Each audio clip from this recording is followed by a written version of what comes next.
dulu, Pak. Oke, oke. Tadi ya objektifnya, jadi memang harus ketika kita harus tadi apa bisa menjelaskan atau mendeskripsikan fenomena fisiknya kepada kenyataan yang apa realnya ketika kita mencoba di lab gitu ya, itu kan sebenarnya banyak beberapa parameter fisik yang memang kita ukur atau mungkin kita hitung dari sana begitu, dan ketika dilakukan pemodelan juga harus bisa melakukan hal tersebut. Mungkin bedanya kalau misalkan yang di lab itu memang ada barangnya, ada kita melakukan kerjaan sesuatu. Nah, tetapi kalau di pemodelan nanti kita sudah siap dengan modelnya, kemudian dari model tersebut kita berikan sifat-sifat fisik yang memang dipunyai oleh material yang sesungguhnya. Jadi misalkan contoh, material apa ya, misalkan contoh hidroksiapatit. Hidroksiapatit itu punya kekerasan apa misalnya tensile strength itu berapa. Nah, nanti berarti kalau di pemodelan sifatnya seperti itu harus diinputkan. Nanti kalau untuk pemodelan itu ada minimalnya. Jadi ada istilahnya itu karakteristik minimal yang harus kita sediakan agar pemodelan itu bisa berjalan. Dan karakteristik itu memang berasal dari ya sumber-sumber hasil penelitian gitu ya. Makanya memang yang paling mudah adalah dengan menggunakan bahan yang cuma satu jenis. Contoh misalnya cuma HA doang, hidroksiapatit. Itu bisa dimodelkan lebih gampang. Tetapi kalau misalkan sudah komposit, sudah campuran, kayak misalkan hidroksiapatit sama kolagen begitu, itu sangat susah untuk kemudian disimulasikan. Bisa, tetapi mungkin harus kita pastikan bahwa sifat-sifat yang minimal tadi itu terpenuhi, kayak gitu. Mungkin nanti akan kita bahas lebih lanjut. Kemudian yang kedua, mentranslasikan permasalahan fisik ke dalam modeling. Jadi di sini tadi dengan melakukan suatu pemodelan kita tuh ingin mendapatkan suatu informasi tanpa harus kita melakukan secara realnya. Itu kan tujuannya kan kayak gitu ya, namanya membuat model. Jadi misalkan kita itu pengen tahu apa ya informasi yang bisa didapat. Misalkan ini apa namanya ketahanan dari suatu bahan. Apakah bahan itu ketika dapat gaya tertentu kemudian dia itu akan tetap tahan atau enggak? Crack atau enggak? Sobek atau enggak? Patah atau enggak?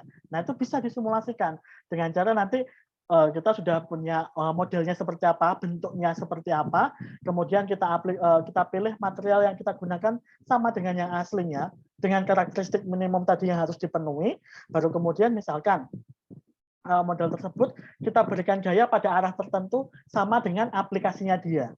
Nah, hasilnya ini ada kemungkinan mendekati hasil aslinya seperti itu. Makanya istilahnya bisa ditranslasikan semua permasalahan-permasalahan fisiknya ke pemodelannya ini. Nah, kemudian yang terakhir ini yang paling kompleks adalah membuat modelnya. Kalau di sini fokusnya yang biomedical implant begitu. Kita fokus ke untuk yang biomedis. Kalau kita bilang tadi yang pemodelan, terutama yang saya bilang tadi di awal FEM begitu, itu aplikasinya ke mana-mana. Mungkin yang lebih banyak pakai itu orang-orang dari teknik mesin malahan dibanding yang orang-orang biomedis. Tetapi akhirnya orang-orang yang biomedis sudah mulai mengembangkan ke arah sana karena memang ternyata ketika kita mungkin kalau tujuannya memang untuk fabrikasi gitu ya, yang udah ke levelnya level industri, itu ternyata trial error tuh tidak menguntungkan dari sisi bahan, biaya, waktu begitu, sehingga akhirnya dengan menggunakan pemodelan seperti ini itu jauh-jauh lebih membantu dan hasilnya pun cukup dekat dengan keadaan realnya kayak gitu. Makanya akhirnya kenapa pemodelan itu menjadi salah satu alternatif yang sangat menguntungkan, apalagi bahkan sampai di level industri gitu ya. Saya dulu pernah tahu ketika ada teman saya waktu S2 itu dia tesisnya itu memang membuat ada sintesis begitulah ya dengan bahan tertentu untuk contohnya misalnya untuk coating bahan tertentu gitu. Nah, kemudian sebelum dia mencoba dia itu membuat simulasinya terlebih dahulu dan ternyata hasilnya itu mirip gitu. Kayak misalkan lokasi di bagian mana sih gaya itu paling besar, nah itu ternyata mirip dengan yang hasil simulasinya. Dan itu di level industri, bahkan industri itu tertarik untuk melakukan itu. Dan mereka mau membayar mahal untuk kemudian dibantu untuk membuat simulasinya kayak gitu. Tahun 2019 saya sempat ke Malaysia dan di sana di UTM mereka membuka kerjasama dengan pihak industri untuk yang hal-hal seperti ini. Jadi mereka membantu pihak industri untuk melakukan simulasi-simulasi tertentu yang itu membantu pengujian-pengujian produknya mereka. Dan itu sangat menguntungkan kalau untuk pihak kampus, karena kalau pihak industri mungkin buat mereka, aduh ya seperti ini terlalu teoritis gitu, makanya akhirnya dilemparkan tuh ke kampus, asalkan pihak-pihak industrinya itu sudah ngasih koridor gitu. Oh, saya pengen pengujiannya seperti ini, bahannya ini, limitasinya itu seperti ini. Kalau misalkan hal-halnya sepertinya jelas, itu bisa untuk disimulasikan. Kayak gitu. Dan memang mereka benar bilangnya benar-benar memotong kos dan waktu. Oke. Kita kembali lagi ke masalah pemodelan. Yang namanya pemodelan, kata kuncinya itu paling umum itu ada dua ini. Ada simplify sama represent. Jadi yang namanya pemodelan itu pasti dia itu simplify atau menyederhanakan, melakukan simplifikasi begitu. Tetapi, nah ini ada tapinya nih. Tetapi harus masih represent something. Berarti harus tetap mewakili sesuatu begitu.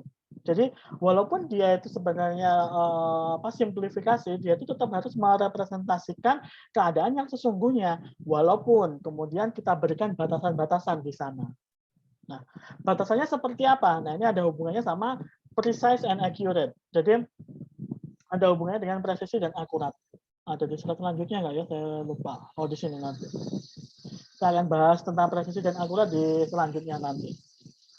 Kemudian kalau kita berbicara tentang modeling and simulation, di sini benar-benar kita mempelajari bagaimana perilaku dari suatu bahan. Kalau kita bilangnya tentang biomaterial begitu ya, bagaimana perilaku suatu bahan tanpa menggunakan objek yang sebenarnya, kayak gitu.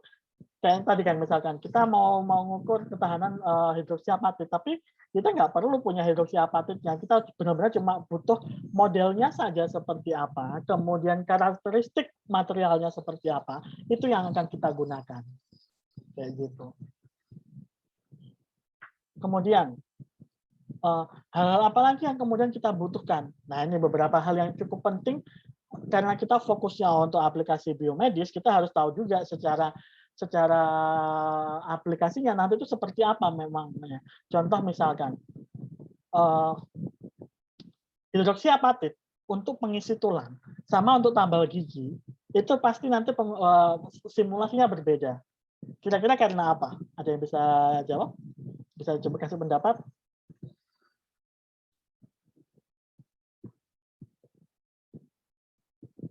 Mohon izin jawab. Silakan.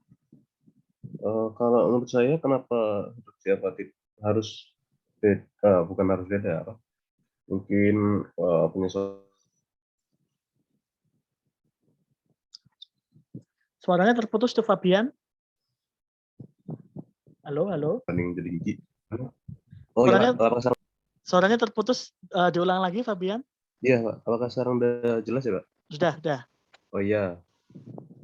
Kalau menurut saya sendiri, hidroksiapatit yang diperuntukkan untuk gigi sama untuk pengisi tulang menurut saya berbeda karena terutama di gigi mekanismenya ada mekanisme pengunyahan yang dimana dia bisa terdegradasi secara terus-menerus Pak. Sementara yang untuk tulang dia lebih diperlukan untuk kekuatan mekanisnya seperti kekuatan tekannya seperti itu Pak. Mungkin menurut saya. Nah, benar tadi itu poin pentingnya itu ketika bagaimana kemudian setelah diaplikasikan, kemudian apa yang terjadi di dalamnya. Tadi poin yang disampaikan Fabian pas tadi itu ya. Kalau memang untuk di gigi itu behaviornya si material ketika misalkan orang melakukan pengunyahan gitu ya, gigi akan gesekan dengan gigi, otomatis bagian si pengisi tambal giginya tadi itu juga akan terkikis atau terkena gaya, itu berbeda dengan yang diaplikasikan di tulang. Dan memang tadi benar, secara biomekanik cara kerjanya berbeda keduanya. Mungkin dari sisi material kan tadi ya sama-sama hidroksiapatit gitu ya, tapi ternyata ketika diaplikasikan mereka berbeda, dan itu pasti kalau misalkan kita bawa ke ranah modeling and simulation pasti berbeda juga pengujian yang akan kita lakukan untuk apa tadi itu, untuk hidroksiapatitnya. Mungkin sama-sama dibuat mungkin modelnya silinder gitu ya.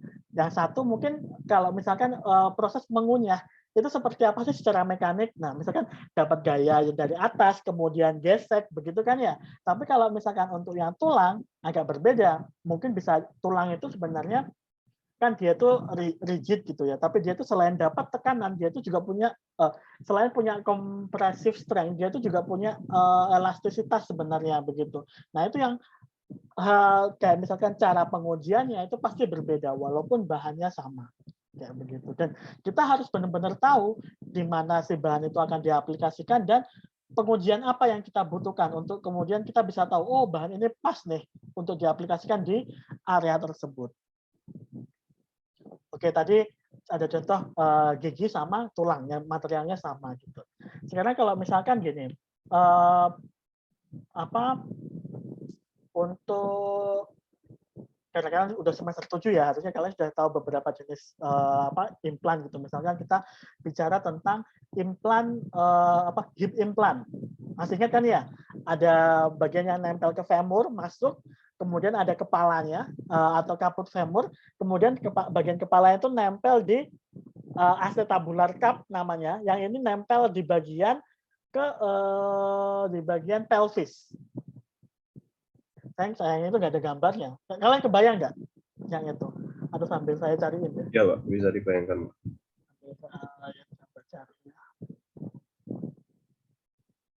Nah itu permasalahan yang sering terjadi itu biasanya itu di bagian kepalanya tadi atau femoral head-nya. Femoral head sama acetabular cup itu sering terjadi permasalahan. Permasalahan paling sering mungkin kalian masih ingat di tahun lalu ya kuliah biomekanik ada namanya loosening atau dia itu jadi apa ya gampangnya Jawanya bilangnya kocak gitu. Jadi nggak press begitu. Nah biasanya itu terjadi karena pemilihan materialnya yang kurang pas. Sekarang kalau misalkan nih materialnya ada dua pilihan. Ada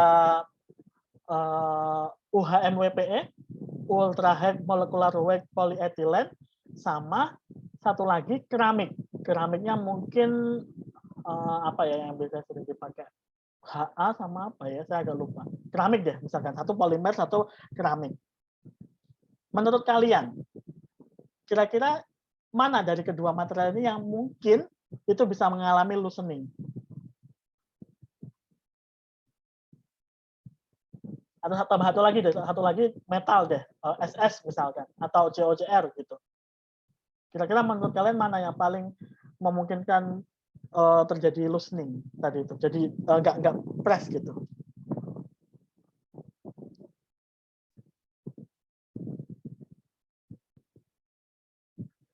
Mohon maaf, Pak, yang dua pertama tadi materialnya apa ya? Saya kurang jelas.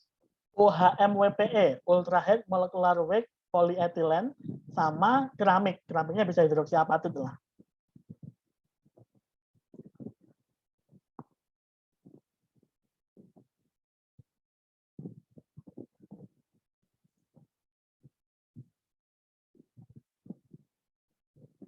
Yang ini ya. Apa kira-kira? Ada yang punya pendapat? Ini ya. Itu yang bagian ini loh yang sering bermasalah itu. Ini bisa ada yang polimer, ada yang besi, ada yang keramik.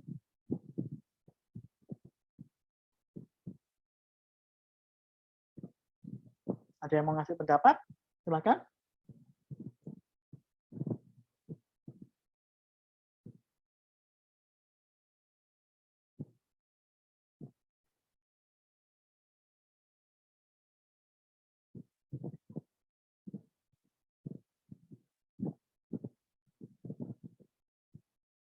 Mohon maaf, Pak, kalau dari saya sendiri belum ngeh gitu. Maksudnya bisa bergoyang itu seperti apa.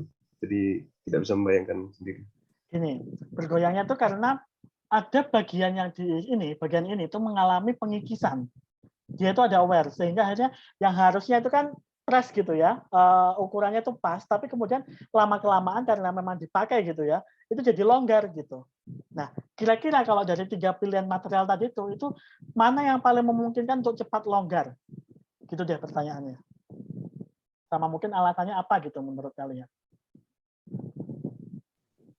Mungkin metal, Pak. Dikarenakan apa, Salwa?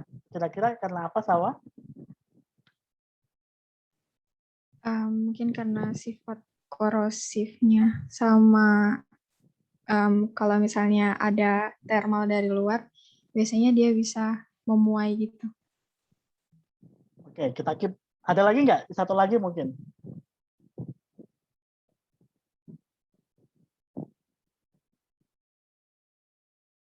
Satu lagi mungkin yang punya pendapat.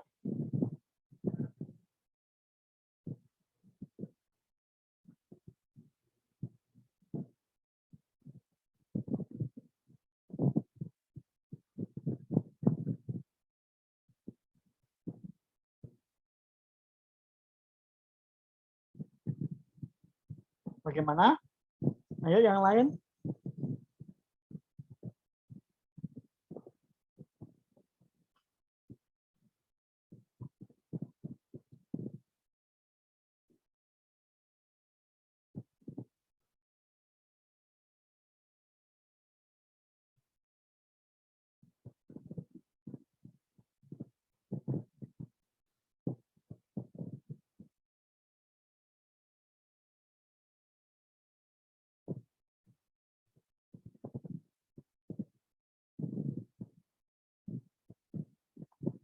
Nggak ada nih yang mau coba jawab nih.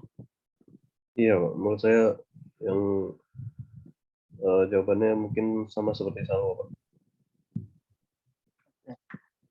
Memang ya kalau dari pilihan material tadi itu ada polimer, metal, sama keramik. Yang paling gampang untuk mengalami wear itu yang metal. Jawabannya benar metal. Tetapi kalau dari sisi alasannya nanti alasannya lebih ke ini ya. Bagaimana ketahanan dia ketika mendapatkan daya yang berulang. Itu yang sedikit berbeda. Kalian harus tahu karakteristik untuk masing-masing material. Misalkan contoh keramik. Keramik itu dia punya sifat yang brittle. Brittle dalam arti dia itu mampu tahan ketika mendapatkan gaya, tetapi ketika gaya itu melebihi sedikit saja dari ultimate tensile strength-nya dia, otomatis dia akan crack. Kayak gitu. Itu keramik. Karakteristiknya seperti itu. Apakah kemudian dia akan menimbulkan wear? Nah, tidak untuk keramik. Karena kalau keramik itu dia tidak mudah terkikis. Itu. Tapi mungkin tadi ya jeleknya dia kalau misalkan dapat gaya yang melebihi dikit aja dia langsung pecah crack kayak begitu. Beda sama metal sama polimer. Kalau polimer jenis tadi ya UHM WPE dia molecular weight-nya tinggi, yang itu pasti otomatis ini. Maaf.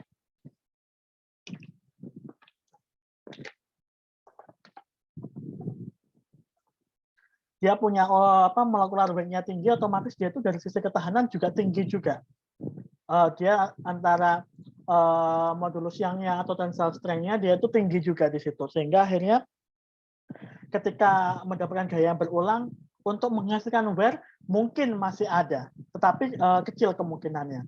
Nah, berbeda sama metal. Metal tuh yang kalau dari pilihan tadi itu, dia itu yang paling gampang untuk menghasilkan adanya debris, adanya wear tadi itu paling gampang. Sehingga ketika dipakai sebagai acetabular cup, dia itu akan lebih mudah untuk tadi longgar kayak gitu. Makanya metal tuh jarang banget dipakai sih untuk ini. Yang lebih banyak itu kalau nggak keramik ya polimer kayak itu tadi. Kita kembali ke PPT. Nah, jadi benar-benar harus tahu ya secara fungsinya itu harus seperti apa. Contoh yang lain misalkan, di sini ada nggak yang nanti untuk proposal skripsinya itu yang membentuk bentuknya itu saluran atau bentuknya tabung begitu. Jadi seperti misalkan artificial blood vessel atau kemudian apa yang bentuknya tabung lagi ya. Oh ini apa yang membran dialisis, ada nggak yang topik skripsinya ke arah seperti itu? Atau mungkin bisa minta tolong jawab di chat. Atau mungkin ini minta tolong kira-kira apa namanya dituliskan di chat topik skripsi proposalnya apa gitu. Nanti mungkin biar saya bisa apa ya topik diskusinya di sekitaran itu gitu.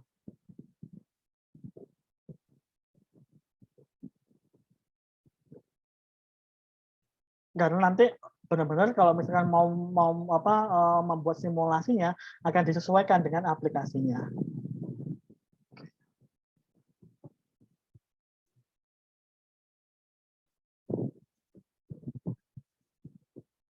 Nah, ini beberapa contoh gitu ya pemodelannya. Di sini saya membuat contohnya itu ada dua. Bukan membuat sih ya, mengambil contohnya. Yang satu adalah stent jantung, pembuluh darah jantung. Yang satu lagi apa ya namanya itu plat apa ya istilahnya itu dia small plate untuk rahang yang patah kayak begitu. Nah di sini kalian bisa lihat ini pemodelan hasil film tuh bentuknya seperti ini. Jadi kita bisa tahu ini modelnya tuh sangat sederhana gitu ya dibandingkan yang ini. Mungkin sebelum saya bahas lebih jauh, kira-kira nih kalau dua ini kalian bandingkan, apa yang bisa kalian tangkap gitu?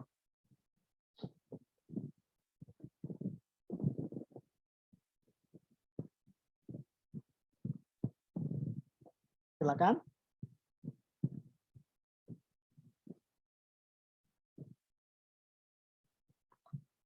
Apa yang bisa kalian simpulkan dari dua macam hasil pemodelannya ini? Satu untuk yang tulang rahang mandibula, satu lagi untuk stent jantung, pembuluh darah jantung.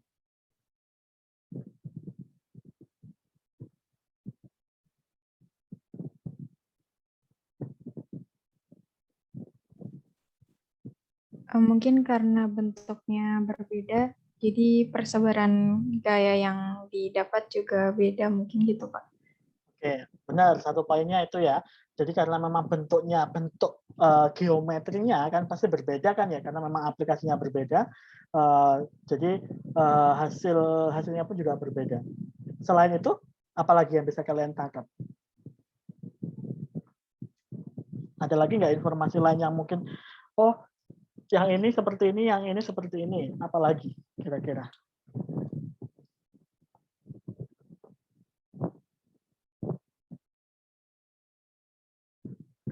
Ayo satu lagi. Yang lain nih tadi masih Salwa sama Fabian doang nih. Yang lain?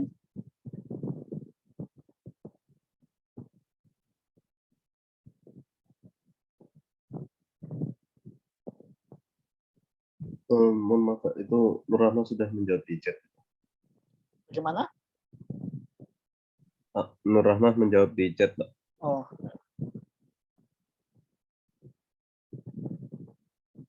Nah, benar. Dilihat yang dilihat berbeda gitu ya. Kalau yang di Rahang di situ Rahma menjawab yang dilihat bagaimana ketahanannya dia. Kan kalau di sini kan mau menyatukan dua bagian yang patah gitu kan ya, kalau ini bagian rahangnya patah mau disatukan, bagaimana ketahanan dia. Nah, kalau untuk stent, karena stent kan lebih ke bagaimana dia mampu membuka jalan kembali gitu kan ya di pembuluh darahnya, sehingga di sini lebih ke bagaimana meregang dan menyempitnya. Sekarang kalau misalkan dilihat dari sisi kompleksitas dari modelnya, menurut kalian seperti apa?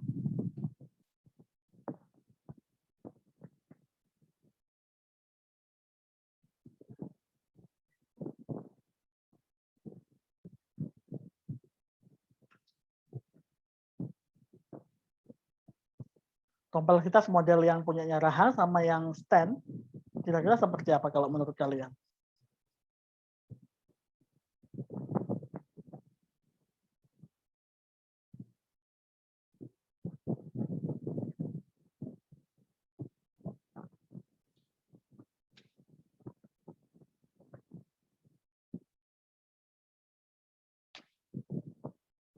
Gak ada yang mau jawab nih? Kayaknya tadi belum bersuara. Aini, ada Aini? Iya, Pak. Nah, kalau menurut ini bagaimana kalau kita bandingkan dari sisi kompleksitas modelnya atau kerumitan modelnya?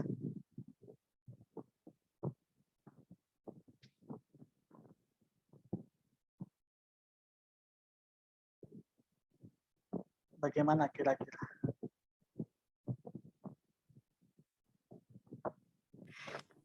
Sepertinya kalau yang stand lebih kompleks ya Pak. Saya dia lebih apa namanya banyak jaring-jaringnya gitu. Terus nanti perlu diperbesar apa tadi biar bisa lewat darahnya. Nah itu. Sama kalian bisa lihat ini. Kalian lihat nih yang punyanya rahang. Bentuk rahangnya asli kan seperti apa secara anatomis. Kemudian kalian lihat di sini modelnya cuma dibuat kayak kotak lurus seperti ini. Nah ini yang dibilang tadi, yang namanya kita membuat model tuh memang simplifikasi.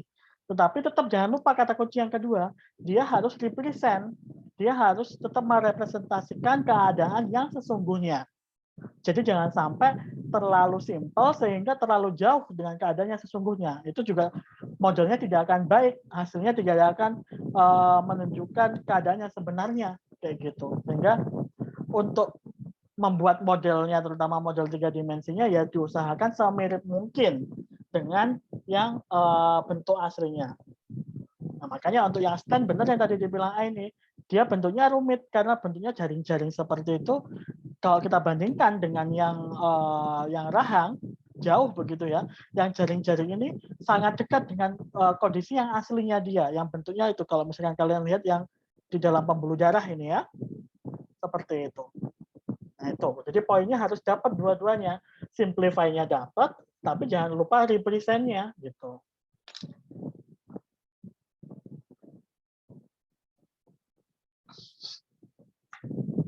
Oke. Next.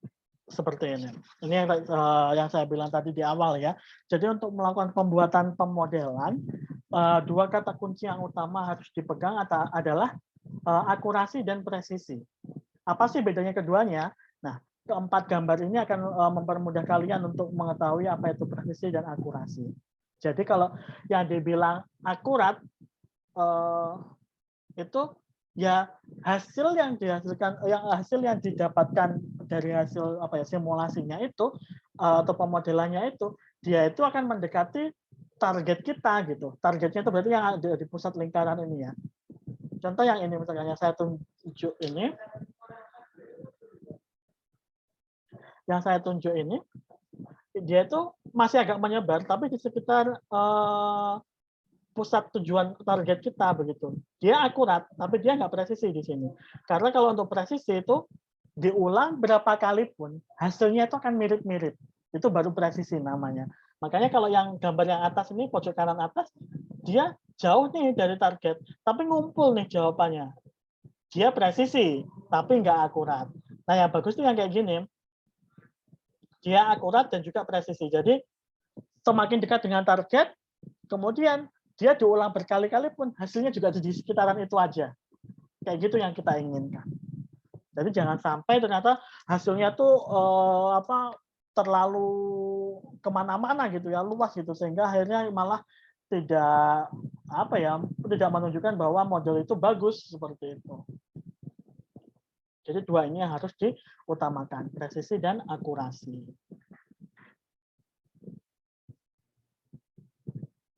Tadi sudah saya sebutkan sih ya ini. Kenapa sih kita membutuhkan pemodelan? Ya karena sebentar ini ada lebih ke kenapa pemodelan yang kita pakai gitu. Itu karena dengan pemodelan kita bisa mendapatkan tadi ya insight, kita bisa mendapatkan berbagai macam ide begitu. Kemudian dan juga mendapatkan penjelasan bagaimana sih sebenarnya fenomena-fenomena yang mungkin kita itu kalau secara realnya sangat susah untuk kemudian dilakukan.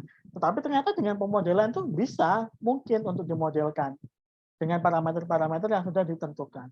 Kayak gitu. Atau ya ini poin yang ketiga, ini kelihatan nggak sih kalau kita lihat. Yang poin yang ketiga ini maksudnya di sini adalah kita bisa melakukan variasi sebanyak mungkin. Kita bisa melakukan proses engineering di situ. Jadi parameter-parameter yang berpengaruh di sana bisa kita variasikan tanpa harus kita mau tadi ya terjun ke lab yang memang di sana akan membutuhkan banyak bahan, waktu dan juga biaya.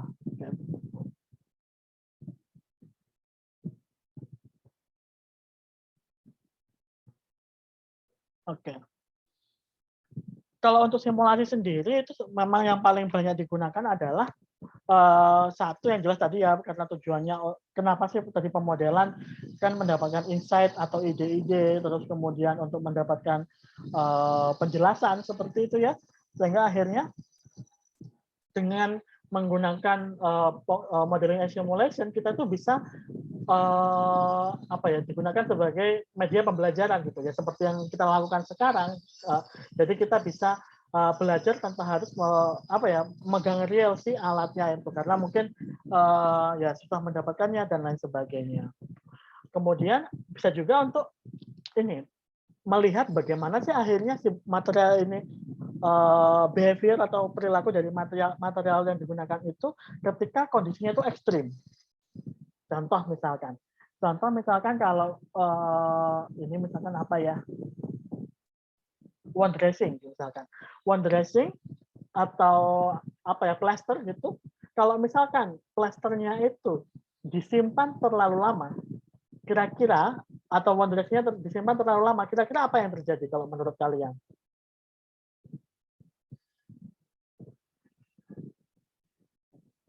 Apa yang kemungkinan akan terjadi sama si wound dressing kalau kita simpan terlalu lama? Ingat kalau wound dressing kita mungkin berbicaranya polimer ya, bisa polimer sintetik atau polimer alam pun juga bisa. Kira-kira apa yang akan terjadi kalau kita simpan dalam waktu yang cukup lama? Ayo nih kalian kan di sini fokusnya di biomaterial nih, kalian sudah melewati analisis biomaterial 1, 2 juga sudah sekarang. Harusnya sudah tahu nih ke arah sini. Apa efeknya kalau bahannya berupa polimer?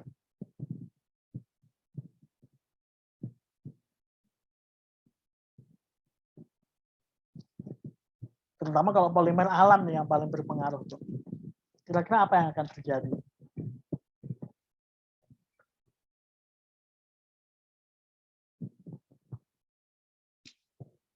Yang mau jawab? Atau kalau nggak mau langsung jawab, bisa ditulis di kolom chat ya.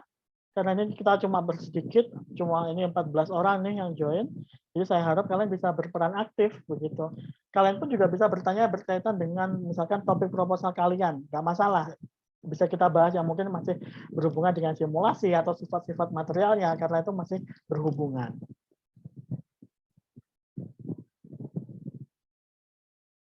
Ayo, kira-kira apa yang akan terjadi?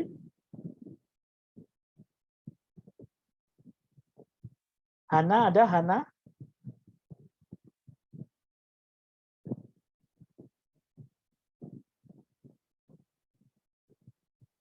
Halo, Hana?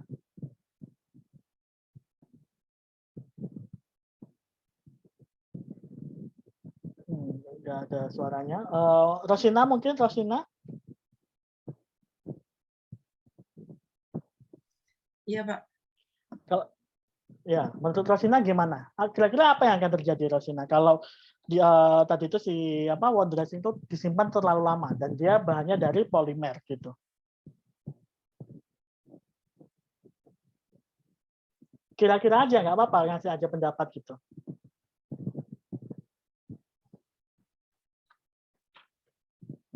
Jangan takut salah ya.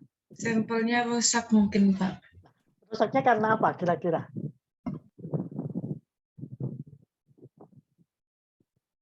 Benar, mungkin rusak, tapi rusaknya karena apa coba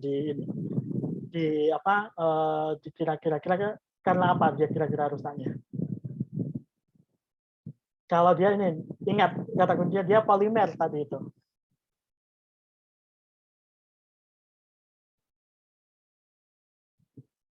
Atau mungkin ada teman-teman lain yang mau membantu, nggak apa-apa ya.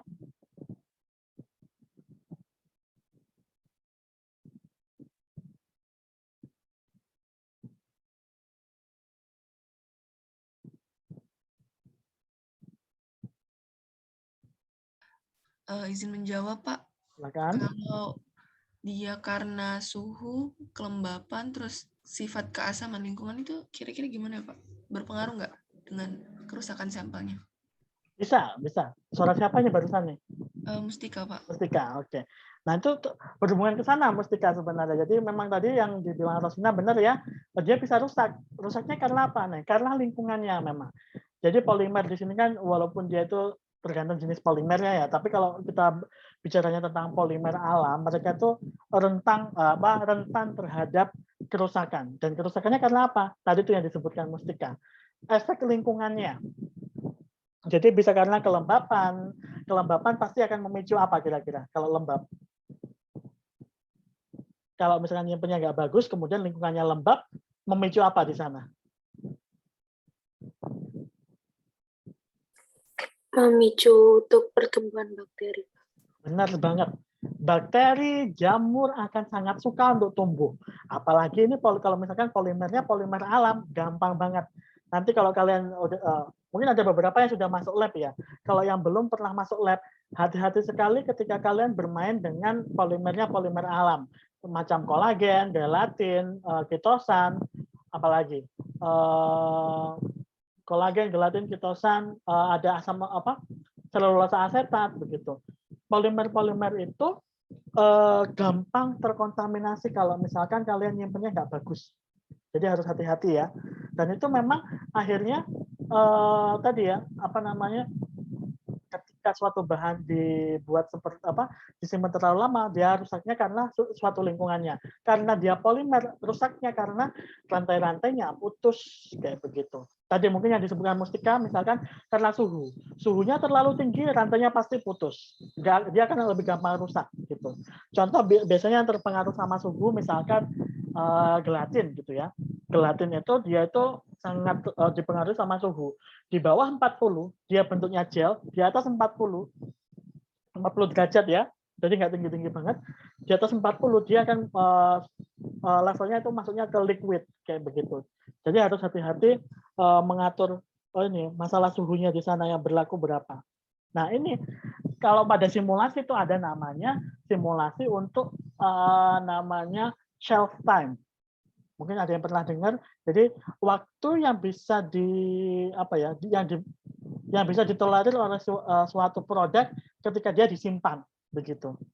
Itu penting juga karena kalau untuk produk kan yang produk-produk biomaterial begini nggak yang sekali buat kemudian langsung habis kan ya. Ada kemungkinan untuk kemudian disimpan masih digunakan lagi kapan begitu. Nah, makanya akhirnya ada shelf time tadi itu dan itu bisa disimulasikan dengan kita misalkan menggunakan perbandingan suhu dan tekanan tertentu yang itu bisa merepresentasikan berapa lama. Itu bisa. Bahkan realnya dilakukan pun bisa kayak begitu. Itu. Dan dengan adanya simulasi kita bisa melakukan kayak begitu tanpa harus mungkin tetap akan ada realnya harus dilakukan gitu ya. Tetapi dengan adanya simulasi itu akan membantu kita lebih efisien. Kayak misalkan prediksinya itu kira-kira berapa, nggak bisa menunggu lama. Kan sebenarnya kalau real ya harus misalkan si produknya itu disimpan misalkan 2 tahun atau 5 tahun gitu. Nah, siapa yang mau nunggu hasil pengujiannya 2 tahun 5 tahun gitu kan ya. Jadi makanya harus tetap bagaimana caranya dapat datanya itu lebih cepat kayak gitu. Atau menggunakan lingkungan-lingkungan yang ekstrim begitu. Biasanya tuh yang kalau ekstrim begini tuh ini kadang agak susah ya. Misalkan dalam tekanan tinggi atau suhunya berapa begitu. Nah itu kalau di simulasi itu akan sangat mudah karena kita bisa mengontrol itu semua. Tetapi in realnya kadang susah untuk membuat kayak begitu. Atau ini yang terakhir, predict response to a perturbation. Jadi kita bisa memprediksi kalau misalkan ada gangguan.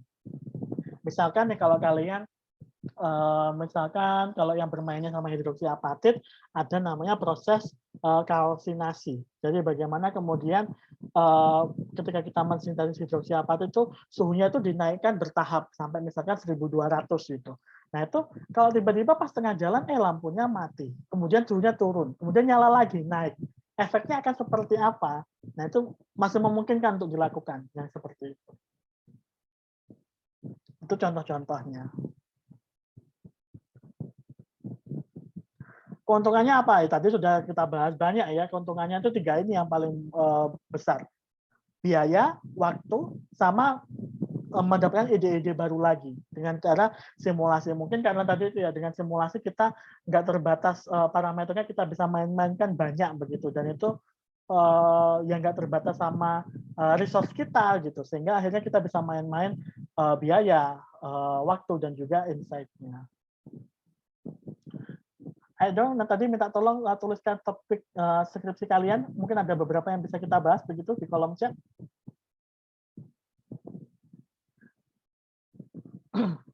Nah, untuk implan material yang paling sering dilihat ininya ya, apa simulasinya yang paling sering dilakukan tuh mostly itu 3 ini.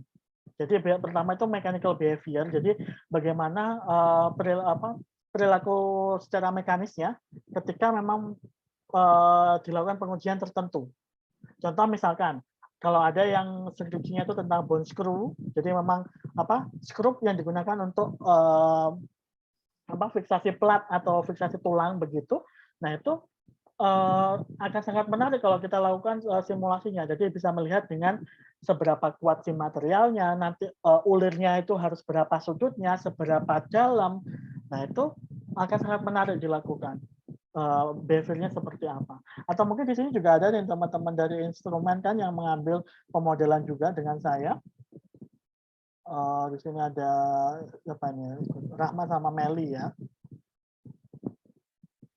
Nah di sini kalau mereka fokusnya untuk ortosis, jadi memang sifatnya itu di luar begitu. Dan mechanical behavior pun yang dilihat karena memang cuma karakteristik mekanik yang dianalisis. Tetapi berbeda kalau misalkan kita melihatnya seperti tadi stent atau pembuluh darah buatan atau mungkin tadi balon kateter. Itu kan selain ada mekanik, tetapi di situ juga ada interaksi dengan darah atau fluida. Nah, itu juga harus kita pertimbangkan begitu. Karena ternyata adanya fluida di sana itu juga mempengaruhi behavior-nya akan seperti apa. Nah, makanya di sini juga ada yang menganalisis tentang material fluid interaction. Bagaimana kemudian dari modelnya tadi itu, model misalkan stent, kemudian berinteraksi dengan darah, tapi kemudian dia juga harus mengembang. Nah, itu kayak gimana? Itu memungkinkan tuh dimodelkan ataupun disimulasikan. Atau yang ekstrim. Ekstrim itu maksudnya kalau bentuknya sangat kecil, kondisi-kondisi yang tertentu, kondisi patologis, nah ini baru malah sangat cocok gitu di sini karena memang tujuannya kan diaplikasikan dengan kondisi yang seperti itu begitu ya, sehingga sangat dekat dengan aplikasinya.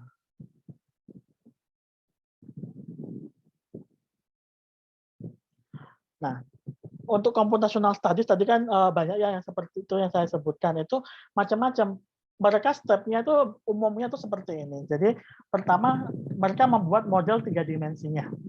Model 3 dimensinya ini dibuat nih bisa macam-macam ya. Bisa kalian membuat from scratch. Jadi kalian memang propose model kalian sendiri, membuat sendiri begitu. Atau mungkin kalian membuat berdasarkan apa yang ada di lapangan. Misalkan tadi membuat skrupnya, ukurannya, segalanya itu disamakan dengan yang ada di lapangan. Tapi kalian tetap buat sendiri.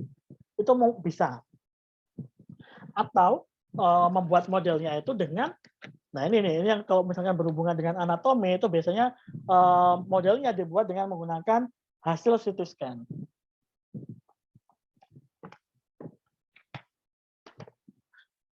Jadi ini ada ini ya studi sendiri biasanya. Jadi dari hasil CT scan itu kita olah agar kita mendapatkan model 3 dimensinya. Misalkan nih kalau kita ada orang misalkan kecelakaan, kemudian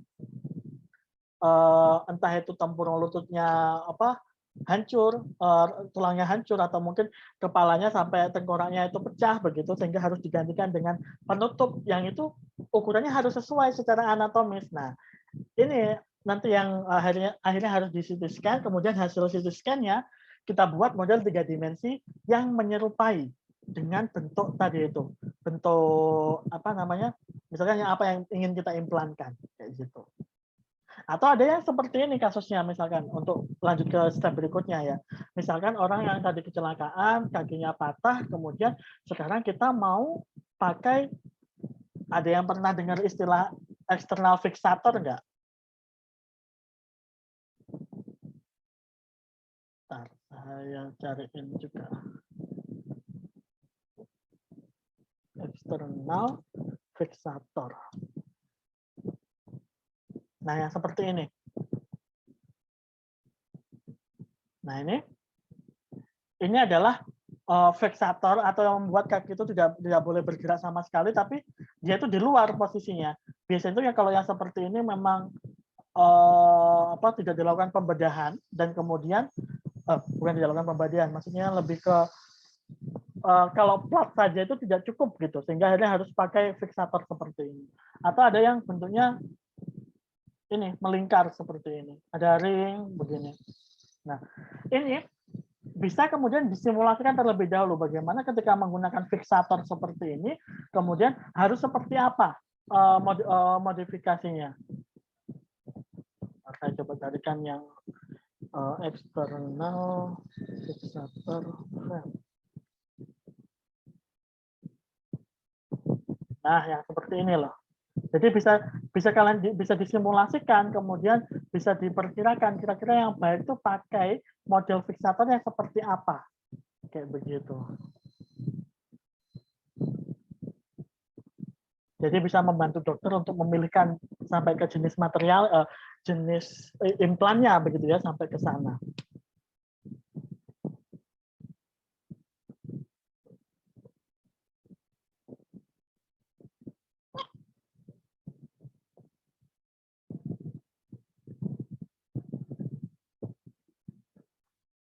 Kemudian setelah dapat modelnya, nah kita bisa melakukan berbagai macam pengujian tadi itu, misalkan dengan fixator seperti itu, kemudian dapat gaya dari mana begitu, misalkan untuk melihat ketahanan atau benar-benar bisa fix nggak tadi misalkan fixatornya kayak begitu, itu bisa kita lakukan. Nah dari hasilnya itu kemudian kita bisa memberikan prediction and recommendation, jadi bisa diprediksi sama direkomendasikan ke dokter yang nanti akan menggunakan, dokter ortopedi gitu ya, apakah kemudian jenis fixator mana nih yang paling oke, yang paling tepat dengan kasus yang seperti itu yang mana, kayak gitu. Kalau kita berbicara tentang pemodelan itu sebenarnya banyak banget gitu ya. Di sini saya tunjukkan ada 4 yang selain tadi yang berbasis fan. Kita pemodelan ada juga yang berbasis bentuk-bentuk seperti ini atau yang mekanik sama elektrik. Ini mekanik sih kalau yang mekanik seperti ini. Biasanya kalau ini nanti kalau di anak instrumen tuh belajar tentang ini ya, dinamika sistem kontrol. Kemarin saya sempat membahas tentang mechatronics. Nah, itu berhubungan dengan yang seperti ini. Atau ini pemodelan yang basisnya melihat analogi yang ada di tubuh kita. Misalkan di ini membran sel gitu ya. Membran sel itu analoginya seperti rangkaian listrik kayak gitu. Atau seperti yang ini, kalau kalian masih ingat di biotransportasi kita ada kompartemen model untuk yang ini misalkan tubuh manusia untuk ginjal sama liver sama hati, atau untuk kalor, perpindahan kalornya. Ini kan juga pakai modelnya model kompartemen. Jadi modelnya itu banyak, cuma mungkin yang akan kita bahas lebih detail di mata kuliah ini, kita akan membahas tentang finite element method tadi itu. Jadi salah satu jenis pemodelan yang memanfaatkan model 3 dimensi untuk melihat bagaimana behavior dari suatu model gitu. Kalau kita di sini fokusnya ke material implan seperti itu.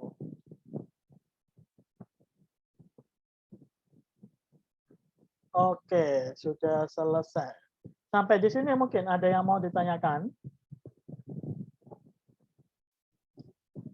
Ini belum ada yang mau nulis nih topik tadi.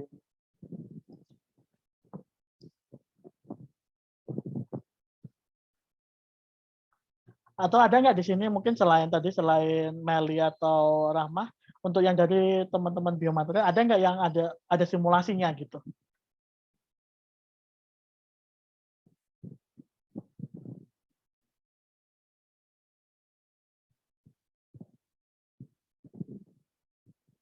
Permisi Pak.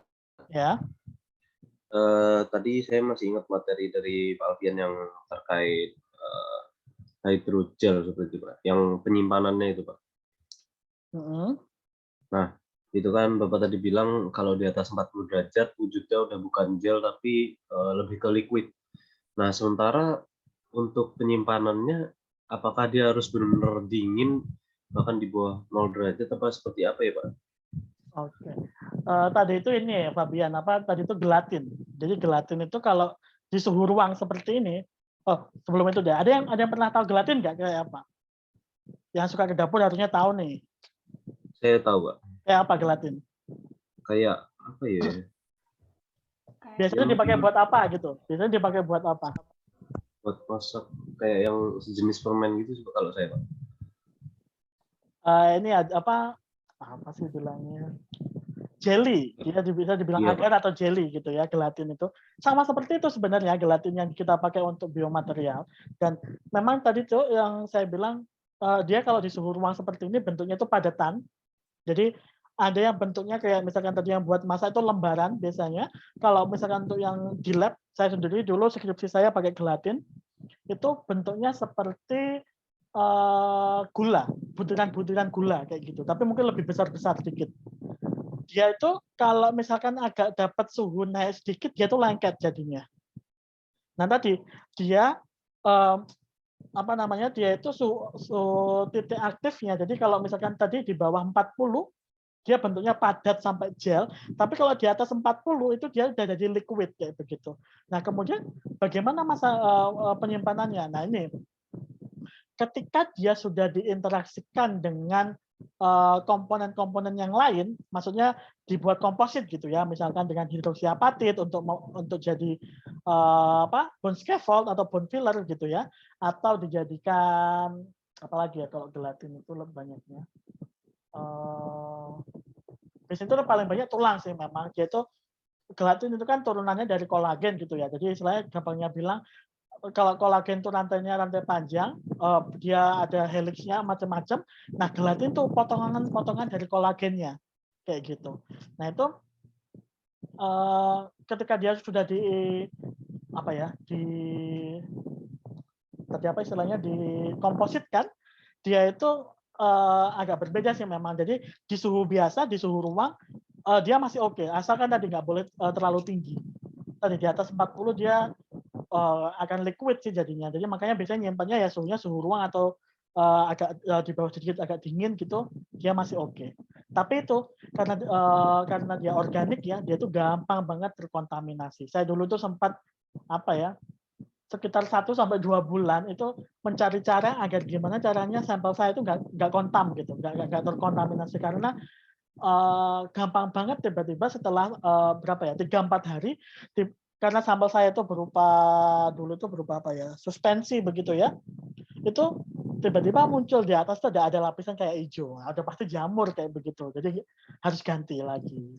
Nah jadi benar-benar harus steril sih, jadi benar-benar lingkungannya berpengaruh di situ kayak gitu. Ada Ya, Pak. lagi? Terima kasih, Pak. Kalau kalian mainnya sama material yang polimernya sintetik, nggak akan ada masalah karena kalau sintetik jauh lebih tahan.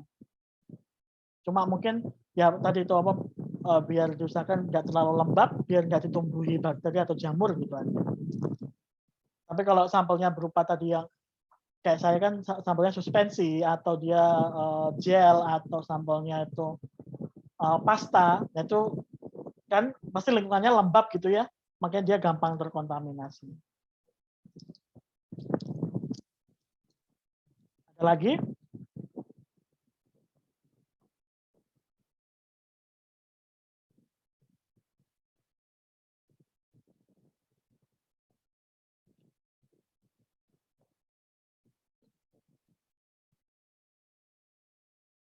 Ada lagi yang ingin ditanyakan?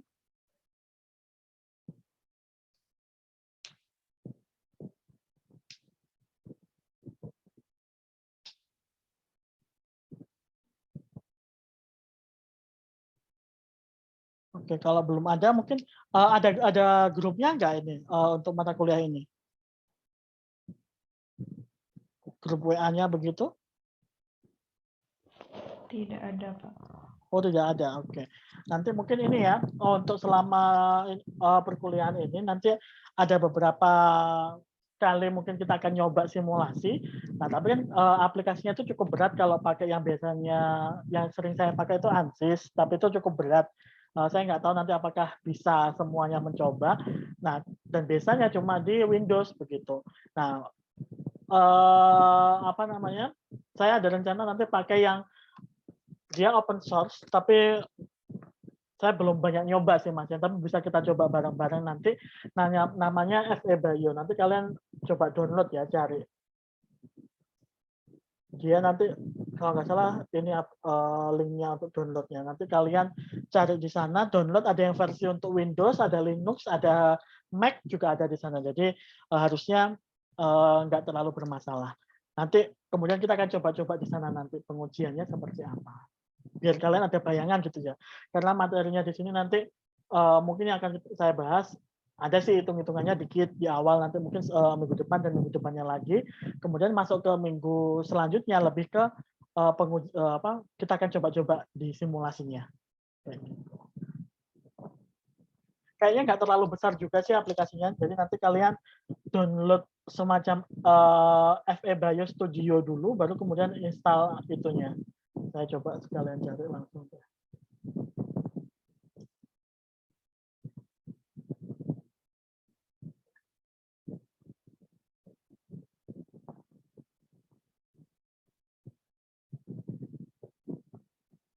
Oh ya udah benar, tadi itu linknya pakai .org.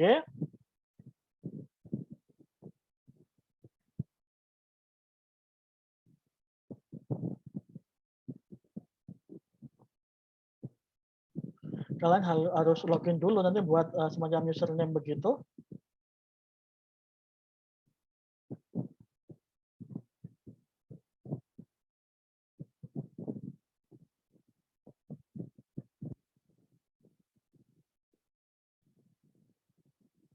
Masuk ke download, kemudian register, baru kemudian kalian nanti bisa download di sana.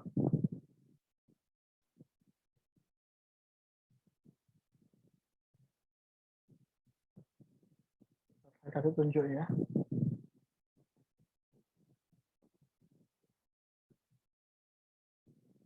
Ini kalian bisa download ini. Ada yang Linux, ada yang Windows, ada yang OS X. Ini apa ya? Ini punyanya Mac ya. Saya kurang tahu pastinya. Nanti kalian bisa download yang pakai yang mana gitu. Nanti kalian download yang ini, kemudian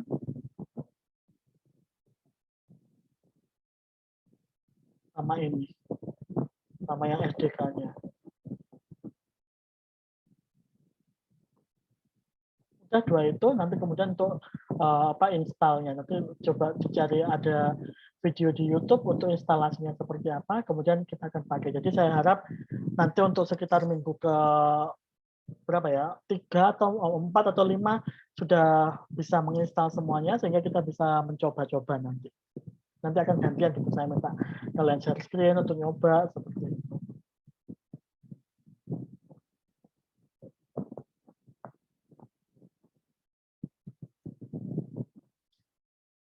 Oke, silakan kalau ada yang mau bertanya. Kalau untuk materinya, Saya izin bertanya, Pak. silakan, Salwa. Dulu kan saya sempat ada ya ini bantuin kakak kelas untuk bikin frame juga. Nah itu tuh salah satu komponennya kan kayak Poisson ratio sama modulus Young dan lain-lain. Dan itu tuh kan juga harus dapetinnya dari penelitian dulu kan sebelumnya. Berarti emang untuk kita ngelakuin pemodelan itu harus ada penelitian sebelumnya juga ya Pak, untuk bisa ngejalanin pemodelan di frame itu. Pertama itu sih Pak. Terus kedua, kalau misalnya ada bahan yang kayak Bapak ceritain kan kolagen sama hidroksiapatit. Nah itu kayaknya agak susah untuk cari kayak beberapa komponen yang kayak Poisson ratio dan lain sebagainya. Nah itu tuh gimana ya Pak?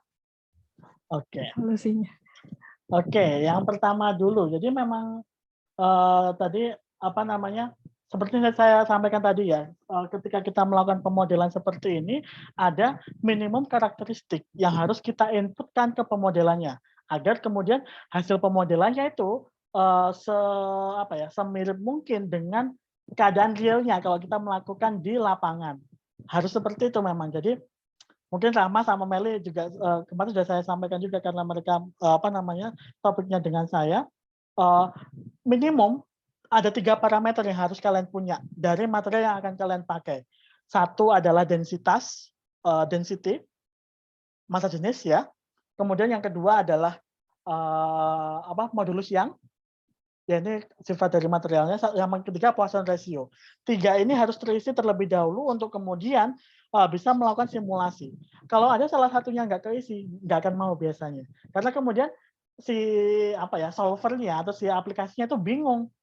Ini minimum karakteristiknya itu harus seperti apa agar kemudian misalkan ketika menerima gaya dia itu akan seperti apa, itu nggak ada informasinya, akhirnya dia nggak bisa memproses itu. Nah kemudian solusinya kayak gimana kalau misalnya ketemu material-material yang kita nggak punya informasi awalnya. Mungkin tadi ya pertanyaan pertama, memang akhirnya harus diketahui terlebih dahulu informasi-informasi itu, dan itu sifatnya yang per material kalau disimulasi ya. Jadi belum bisa yang mix kalau setahu saya. Nah, kalau misalkan mau menggunakan material yang mix, ya memang harus dilakukan penelitian terlebih dahulu. Kalau memang material itu di mix, kemudian dipastikan mixnya itu merata, kemudian bisa kemudian diuji secara apa namanya tadi ya, untuk mendapatkan densitas, modulus yang sama Poisson ratio, diulang berkali-kali hasilnya sama, itu baru bisa dipakai. Tapi kalau masih belum, nah nggak bisa Salwa tadi itu. Makanya tadi kan kalau untuk komposit terlalu susah untuk kemudian kita melakukan simulasi karena kita kekurangan data kayak gitu. Mungkin densitas sama modulus yang itu masih memungkinkan untuk dicari datanya, tapi yang Poisson ratio yang susah. Itu sih kalau yang dari saya. Makanya akhirnya untuk pemodelan-pemodelan itu mostly akan menggunakan material yang satu jenis. Jarang banget komposit. Kalau nggak komposit pasti nanti gini, bisa dibuat misalnya ground scaffold gitu ya. Jadi ada part-part tertentu yang itu istilahnya diisi sama polimer alam kayak kolagen dan lain sebagainya. Kemudian ada bagian tertentu yang diisi sama HA. Bisa dibuat seperti itu, tapi tadi saya belum pernah nyari juga sih.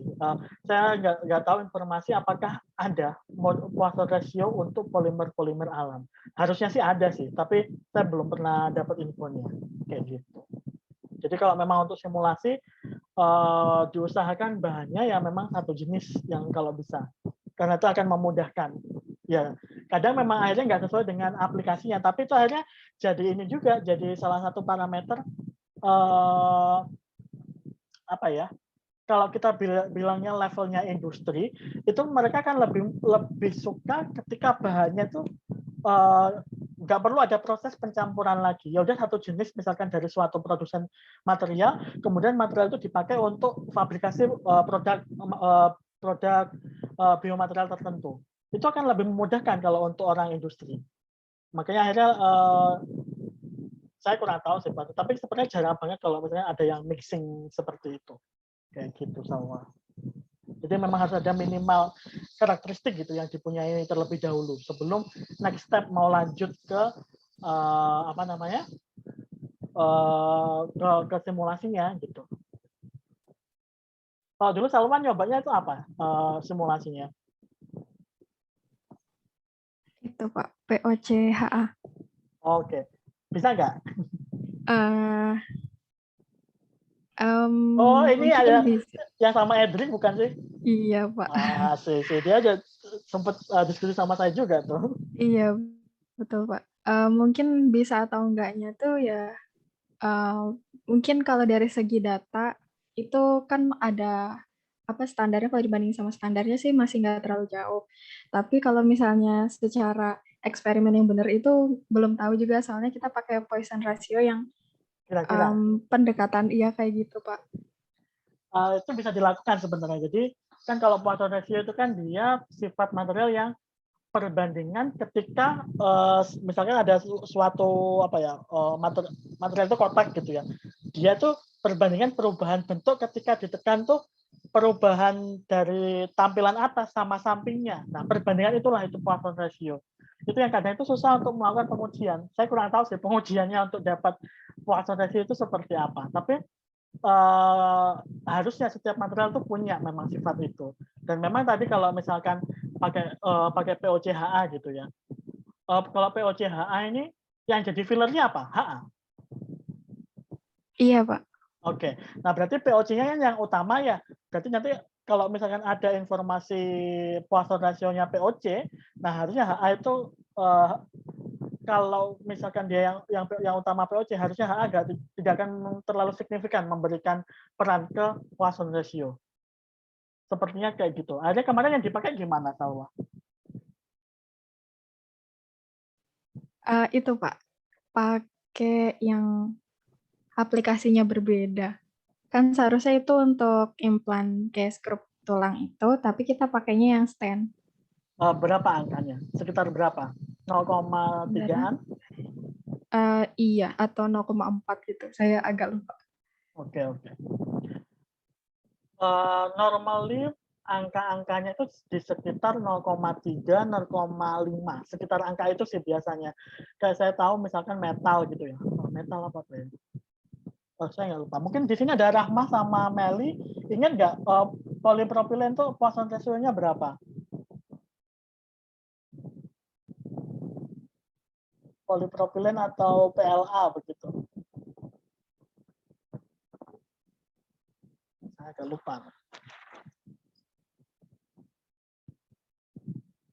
Nah itu angkanya sekitaran itu Salwa. Jadi ya kita bisa melakukan ini ya perkiraan ya. Cuma mungkin akhirnya angkanya nggak pas banget nanti hasilnya. Itu sih susahnya. Dan biasanya ini ya kalau kita melakukan pengujian seperti itu banyak sekali parameter yang harus kita perhitungkan. Maksudnya kayak begini. Misalnya tadi Salwa ini kan ya screw ya tadi ya. Iya, Pak. Screw ya. Nah, kalau screw itu yang dilihat bukan cuma screw-nya doang, tapi juga melihat apa yang di-screw gitu. Kalau dalam hal ini kan tulang. Nah, ketika screw ini mau masuk ke tulang, parameter tulangnya sendiri pun juga harus diperhatikan. Kayak misalkan seberapa dalamnya tadi saya bilang gitu ya. Terus jenis tulangnya apa? Trabecular kah atau yang satunya yang trabecular sama satunya spons begitu. Kemudian ketahanan tulangnya, kondisi tulangnya itu harus diperhatikan karena kalau memang tidak nanti hasil simulasinya itu akhirnya kurang tepat kayak gitu. Hasilnya bisa di ini nggak Salwa kemarin hasil akhirnya misalkan biasanya tuh kalau hasil simulasi seperti ini kayak kalian melihat tadi ada gambar yang warna-warni itu ya itu ada 3 biasanya yang dilihat ada namanya von Mises stress jadi melihat persebaran tekanannya ada strain kalau strain ini lebih kelihatan peregangannya sama satu lagi itu deformation atau perubahan bentuknya itu logis nggak hasilnya Salwa normal nggak hasilnya setelah disimulasi? Kalau dibandingin sama standarnya sih nggak jauh beda, Pak. Masih oke sih berarti kalau yang seperti itu. Cuma mungkin tadi ya itu belum memperhatikan tulang ya berarti ya. Belum mengikutkan parameter tulang belum ya? Kayak gimana contohnya, Pak? Kurang kebayang. Sebentar, saya harus pakai ini nih gambar sebentar ya. Kita masih ada waktu 20 menitan, nggak apa-apa kita bahas ini. Karena berkaitan, topiknya pas. Sekarang Salwa ngambil topik itu lagi kah buat proposal? Enggak, Pak.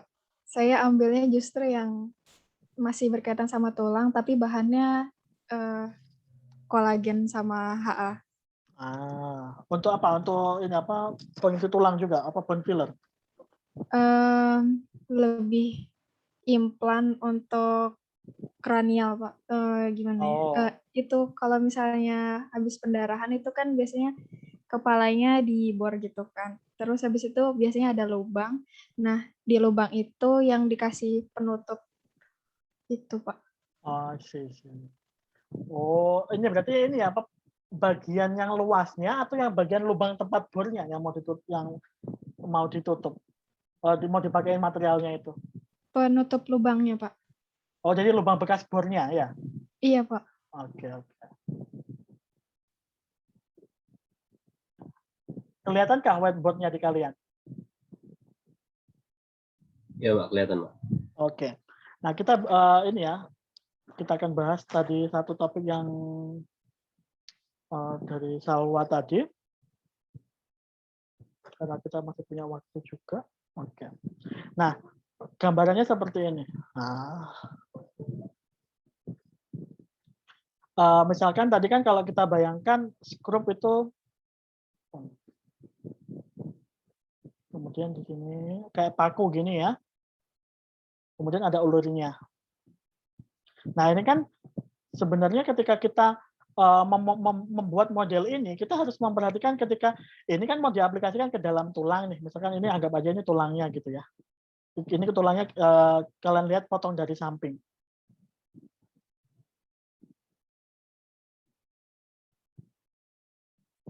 Ini misalkan ini bagian dalam tulangnya. Tulang. Nah, untuk pemodelan kita bisa melihat cuma ininya doang sebenarnya, ini skrupnya doang, itu mungkin yang dilakukan sama Salwa. Tapi kita juga harus memperhatikan si bagian tulangnya ini. Kayak misalkan bagaimana kemudian ketika si skrup ini diputar menembus ke tulang, efeknya seperti apa? Kan akhirnya pasti bakal muncul gaya-gaya di sekitar sini. Sudah sampai seperti ini kah Salwa yang dicoba kemarin?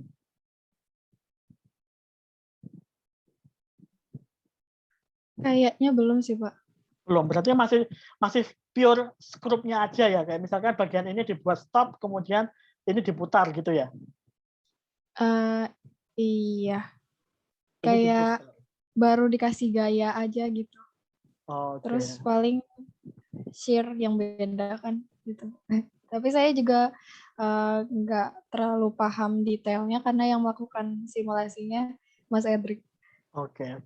Nah, nggak apa-apa. Nah, di mata kuliah ini kita akan bahas lebih detail untuk yang seperti itu, biar kalian at least tuh ada basic skill untuk pengujian-pengujian yang seperti itu. Memang ketika kita melakukan simulasi dan pengujian seperti ini, kita harus paham dulu secara anatomi, secara pemakaian aplikasi itu seperti apa, dan memang simulasi yang kita lakukan mewakili itu semua gitu. Jangan sampai kemudian terlalu berbeda dengan realnya itu seperti apa. Itu. Contoh misalkan yang ini tadi ya, kita bisa membuat modelnya itu ya model tulangnya, berarti membuat model tulangnya, kemudian membuat model skrupnya, kemudian skrupnya itu kayak istilahnya diputar secara berotasi untuk kemudian masuk. Itu bisa dilakukan seperti itu. Jadi kemudian kita akan bisa lihat bagaimana persebaran gayanya, perubahan deformasinya di sekitaran area yang di skrupnya ini. Entah itu di skrupnya itu sendiri atau di bagian tulangnya, itu bisa kita lihat. Kayak gitu. Tadi tuh, as long as kita bisa membuat modelnya, kita punya basic information tentang materialnya, pengujiannya seperti apa, konfigurasinya, itu memungkinkan Mas ya.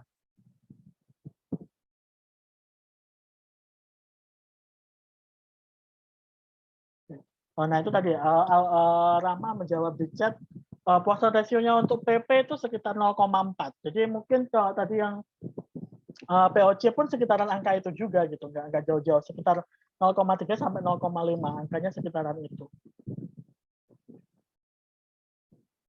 Oke, ada lagi nggak yang mau ditanyakan?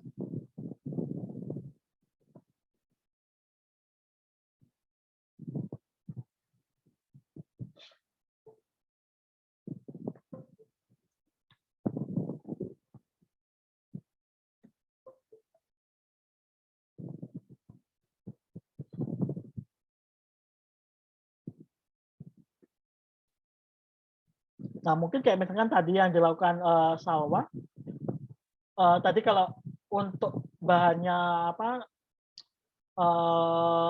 hidroksiapatid dan kolagen, maunya nanti sampelnya bentuknya apa itu Salwa? silinder begitukah? Pellet, silinder, atau bubuk? Iya, Pak. Bentuknya 3 dimensi. Silinder ya? Iya. Ada proses pressing ya berarti itu?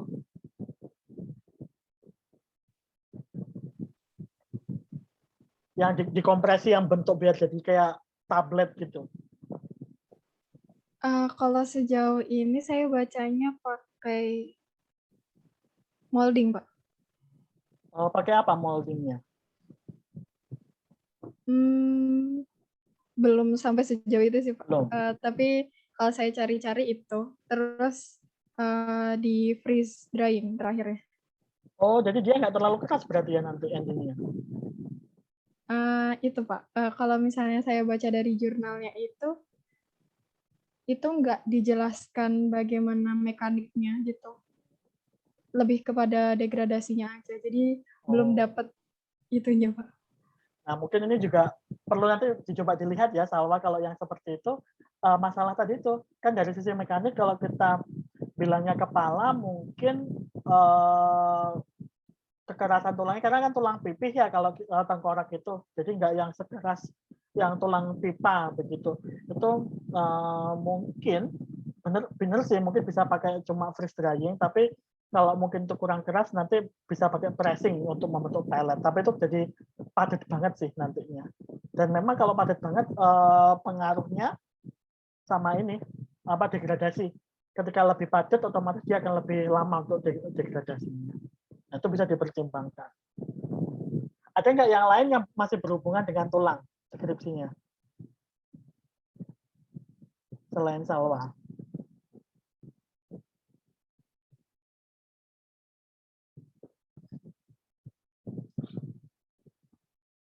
Gimana yang lain?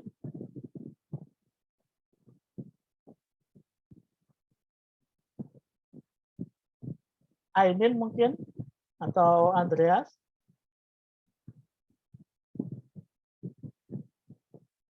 Saya lebih ke ligamen, Pak. Ligamen. Oh, ACL? Iya, Pak. Kalau Ainin? Mohon maaf, Pak. Tadi sinyal saya agak terdapat ini. Untuk ini proposal skripsinya itu berkaitan tentang apa? Tentang tulang kah? Tentang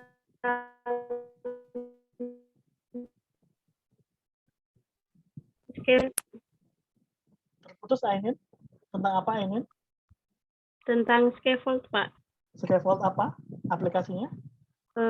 Bufen ini buat tuberkulosis, Pak.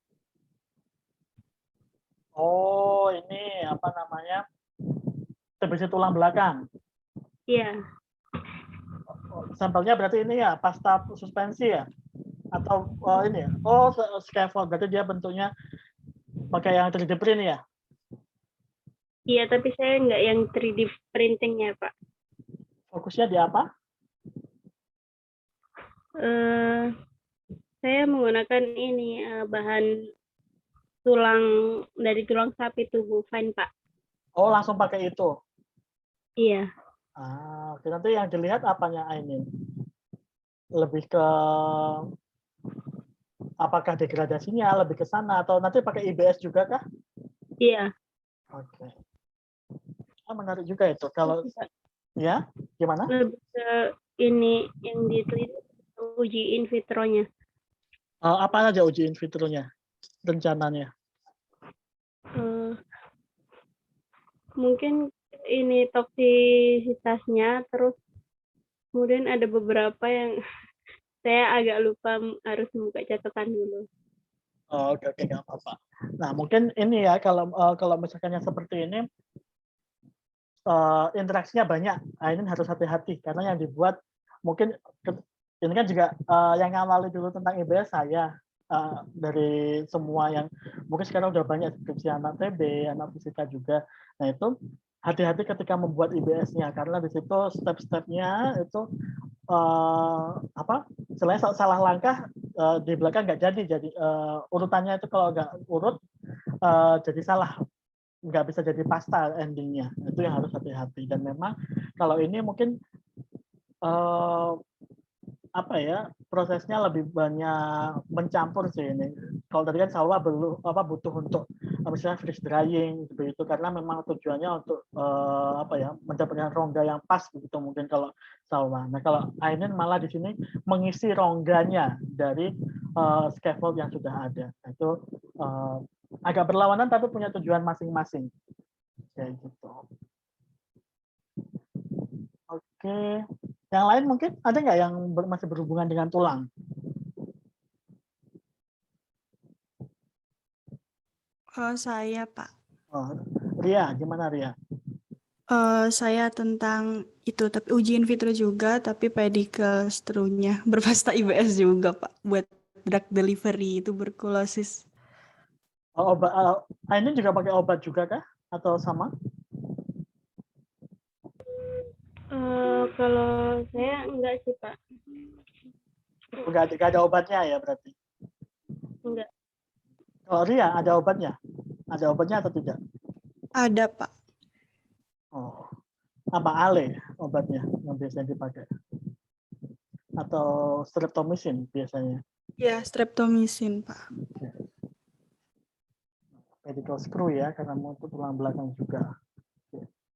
Nah itu sebenarnya karena ini ya kalau di biomaterial kita tuh memang most likely paling sering memang menggabungkan membentuknya itu komposit, jarang sekali yang menggunakan satu jenis material. Nah ini kalau dibawa ke simulasi memang susah.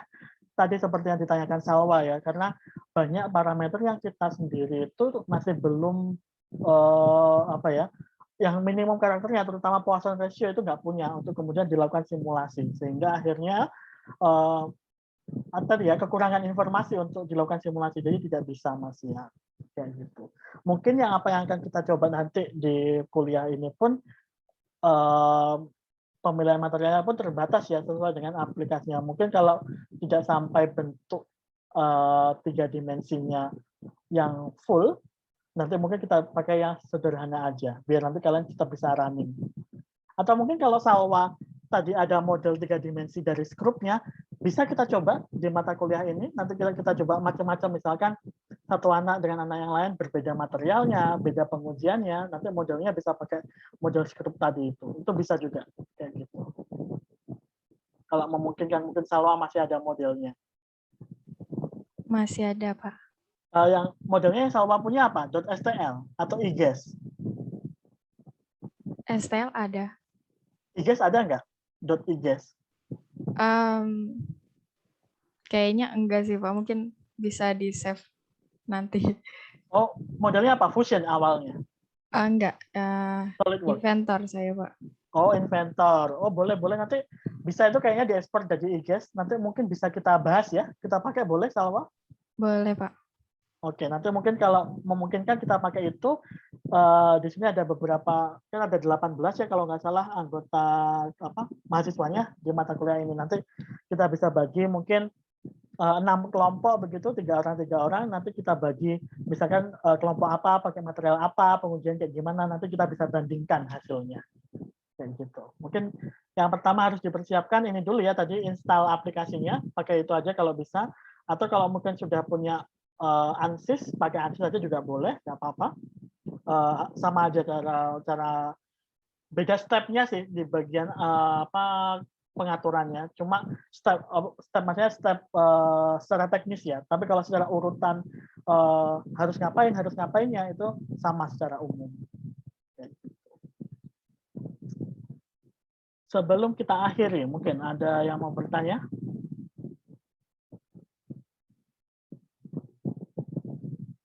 Mungkin dari saya cukup, Pak. Oke, yang lain? Dari saya belum ada, Pak. Oke, kalau gitu untuk hari ini sekian dulu ya. Mungkin ini masih pemanasan, masih introduction.